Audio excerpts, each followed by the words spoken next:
In this video I'm going to show you how to do the different exercises. It's not a follow along video.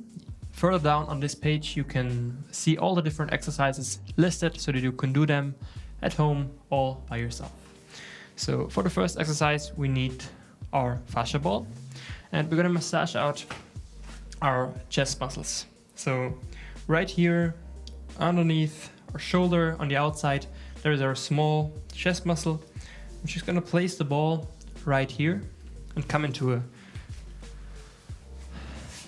position on your belly,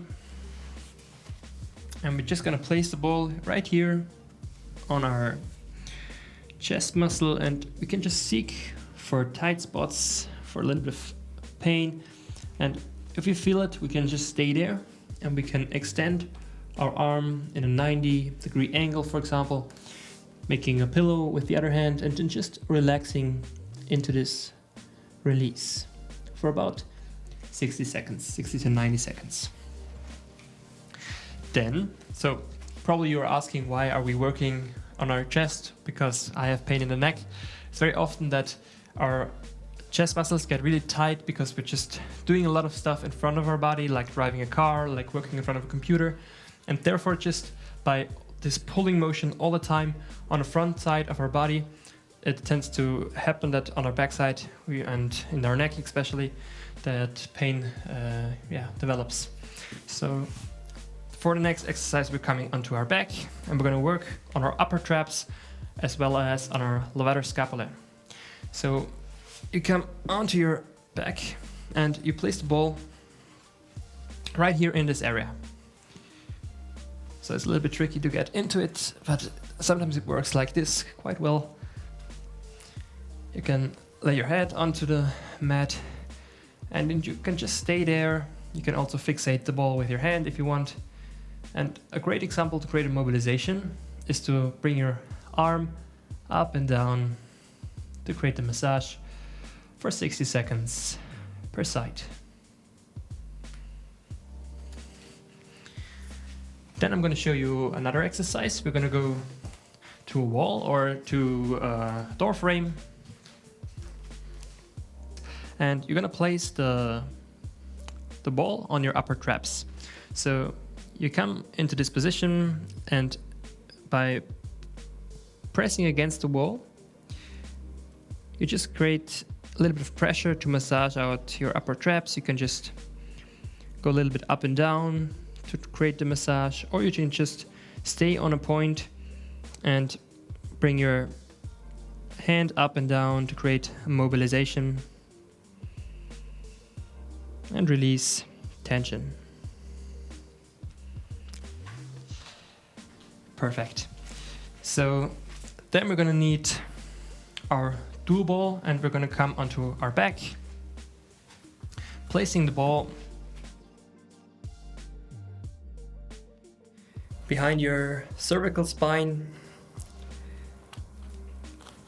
And this exercise is quite self-explanatory, so you just have different options. You can just do some nodding with your head up and down to release tension, or you can also tilt your head from side to side, shake.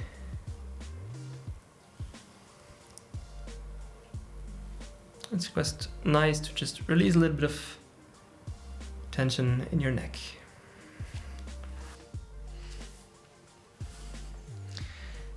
Then we're going to come into our stretching exercises.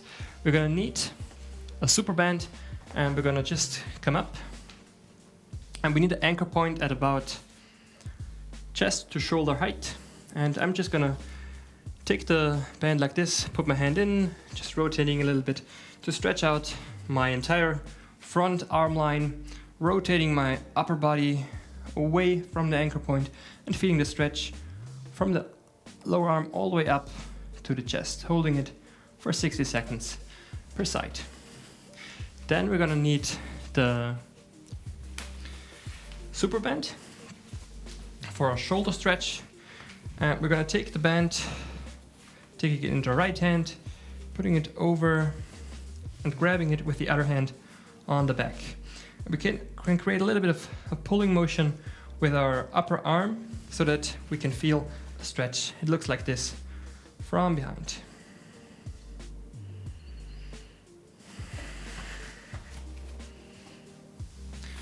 Then we have our neck stretches.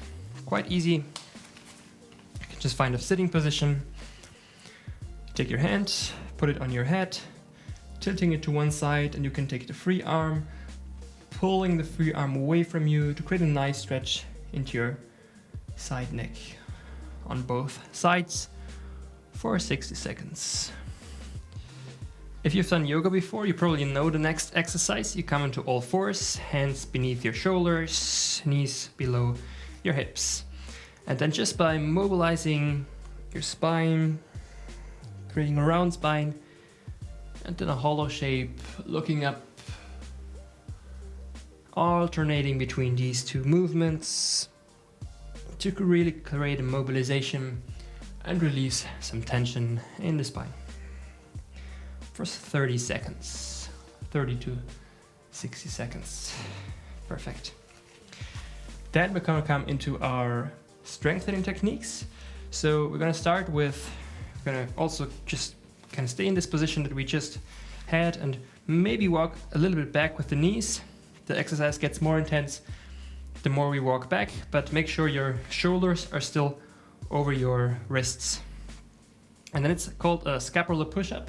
So we're gonna do a push-up just with our shoulder blades. So you're just gonna sag down and then pushing the ground away so that you really let your shoulder blades really rotate up and down. Coming down, pressing up, really away from the body, shoulder blades away from the spine, up and down. And you can also, of course, you can do it in a full push-up position, but it's great for the first time you do it, that you learn it on your knees, and the more often you do it, you can obviously progress up to a push-up position. Then we have just one more exercise for our strengthening of our back. We're gonna need an anchor point again. This time we're gonna place it a little bit higher, about height of the knee. Come into this half kneeling position and then come into a nice stable half kneeling stand, engaging your left glute and really tucking your tailbone under, straight ahead with your gaze, and then pulling the band towards you, bringing it to the front again. Of course, the more you walk away from the point, the more intense the exercise gets. And you do it for about 15 seconds, not 15 seconds, 15 repetitions per side. Perfect. That were the exercises. I wish you a lot of fun with the training.